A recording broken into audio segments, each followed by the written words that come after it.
नमस्कार दोस्तों संत कबीरदास जी के जिन दोहों पर हम बात कर रहे हैं वो दोहे हमें बहुत ही शिक्षा देने वाले हैं, हमारे जीवन का मार्गदर्शन करने वाले हैं। और ज़िंदगी में इस हार जीत के खेल में हम सदा ही कैसे जीतते जाएं, उस चीज़ की ओर भी हमें दर्शन देने वाले हैं। तो आइए आज के जो हमारा ये यूट्यूब चैनल पे वीडियो है, इसमें भी 4 दोहे हम संत कबीरदास जी के वर्णन करेंगे। और ज्ञान का सार यूट्यूब चैनल के ऊपर सबसे पहले आपने श्रीमद् भगवत गीता का संपूर्ण 18 अध्याय का 700 श्लोकों का वर्णन सुना। और अभी संत कबीरदास जी का जो ये हमारे दोहे का सफ़र शुरू हुआ है, जब तक ये संपूर्ण नहीं होगा तब तक हम अगले विषय के ऊपर बात नहीं करेंगे। तो आइए हम बात करते हैं संत कबीरदास जी के दोहों के ऊपर। आज का पहला दोहा है, शीलवंत सबसे बड़ा सब रत्नन की खान, 3 लोक की संपदा रही शील में आन। अर्थात मनुष्य का सबसे बड़ा गुण है नम्रचित होना या विनम्र होना। अगर आप नम्र स्वभाव के हैं, सरल स्वभाव के हैं, तो हर तरफ से आपको सम्मान मिलेगा। भले आप कितने ही बड़े ज्ञानी ही क्यों ना हो, मगर आपके स्वभाव में अगर नम्रचित या विनम्रता का गुण नहीं है तो कोई भी आपका सम्मान नहीं करेगा। आज दिखावे के लिए दुनिया में लोग सम्मान करते हैं, लेकिन जो स्वभाव से सरल है, नम्रचित है, वो सदा ही सम्मान प्राप्त करता है। इसलिए विनम्र रहने के लिए मन को हर परिस्थिति में हमें शांत रहना सिखाना पड़ेगा। दूसरे दोहे में संत कबीरदास जी कहते हैं, माटी कहे कुम्हार से तू क्या रोंदे मोए, एक दिन ऐसा आएगा मैं रौंदूंगी तोए।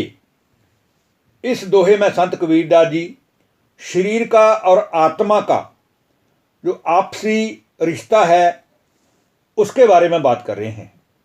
इस दोहे में कबीर जी मिट्टी का मर्म समझा रहे हैं कि ये जो शरीर है हमारा, ये 5 तत्वों से बना है, जिसको हम कहते हैं कि मिट्टी से बना है और मिट्टी में ही खाक हो जाने वाला है।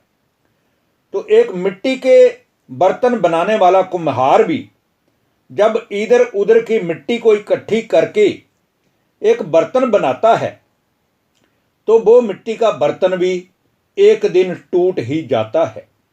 ऐसे ही उपमा इस इंसान की है कि आज जिस मिट्टी को वो पैरों तले रौंदते हुए चलता है, अंत समय उसी मिट्टी में वो जाकर मिल जाता है। तीसरे दोहे में कबीर साहब कह रहे हैं, कबीरा खड़ा बाजार में सबकी मांगे खैर, नहीं काहू से दोस्ती और ना काहू से बैर।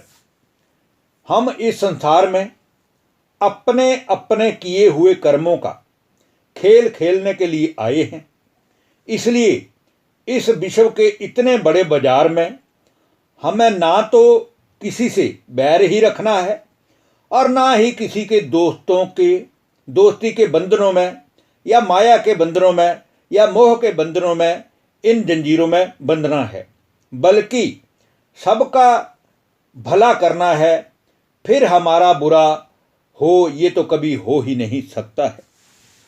और आज का जो अंतिम दोहा है वो भी बहुत बड़ी सीख देने वाला है। इस दोहे में उस आलसी इंसान का वर्णन है जो अपना समय निद्रा में, आलस में, इधर उधर की बातों में व्यतीत कर रहा है। तो इसमें भी संत कबीरदास जी कहते हैं, तूने रात गवाई सो के, तूने रात गवाई सोए के, दिवस गवाया खाए, हीरा जन्म अनमोल था और कौडी बदले जाए। अर्थात हम मनुष्यों को जो ये अनमोल हीरे जैसा मानवीय जन्म मिला है और इसे केवल हम खाने में या रात भर सोने में ही गुजार दें तो हमारी अंतिम गति क्या होगी ये हम स्वयं ही जान सकते हैं। इसलिए हमें चाहिए कि हम समय की कदर करते हुए, समय के महत्व को समझते हुए अपने लिए उस ईश्वर पिता परमात्मा जो कि हमें हीरे जैसा अनमोल जन्म देने वाला है और कौड़ी से हीरे जैसा बनाने वाला है, उसी ईश्वर को घड़ी घड़ी याद करता हुए हमें अपना जीवन गुणों से भरपूर करके हीरे जैसा बना लेना चाहिए। धन्यवाद। नमस्कार दोस्तों।